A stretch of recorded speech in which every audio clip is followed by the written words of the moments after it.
വിശുദ്ധ മത്തായി എഴുതിയ സുവിശേഷം 13-ാം അധ്യായം 44 മുതൽ 52 വരെയുള്ള തിരുവചനങ്ങൾ. സ്വർഗരാജ്യം വയലിൽ ഒളിച്ചു വച്ചിരിക്കുന്ന നിധിക്ക് തുല്യം.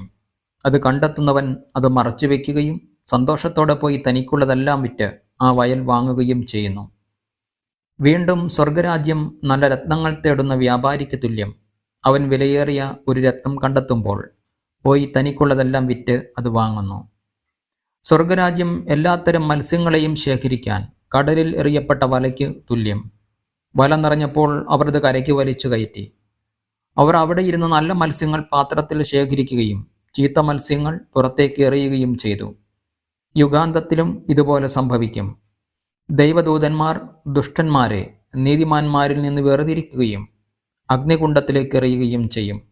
അവിടെ വിലാപവും പല്ലുകടിയുമായിരിക്കും. നിങ്ങളിതെല്ലാം ഗ്രഹിച്ചുവോ? അവൻ ചോദിച്ചു. ഉവ്വ്, അവർ ഉത്തരം പറഞ്ഞു.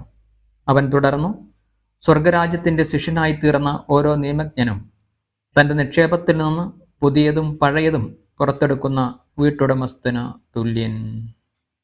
നമ്മുടെ കർത്താവായ മിശിഹായ്ക്ക് സ്തുതി.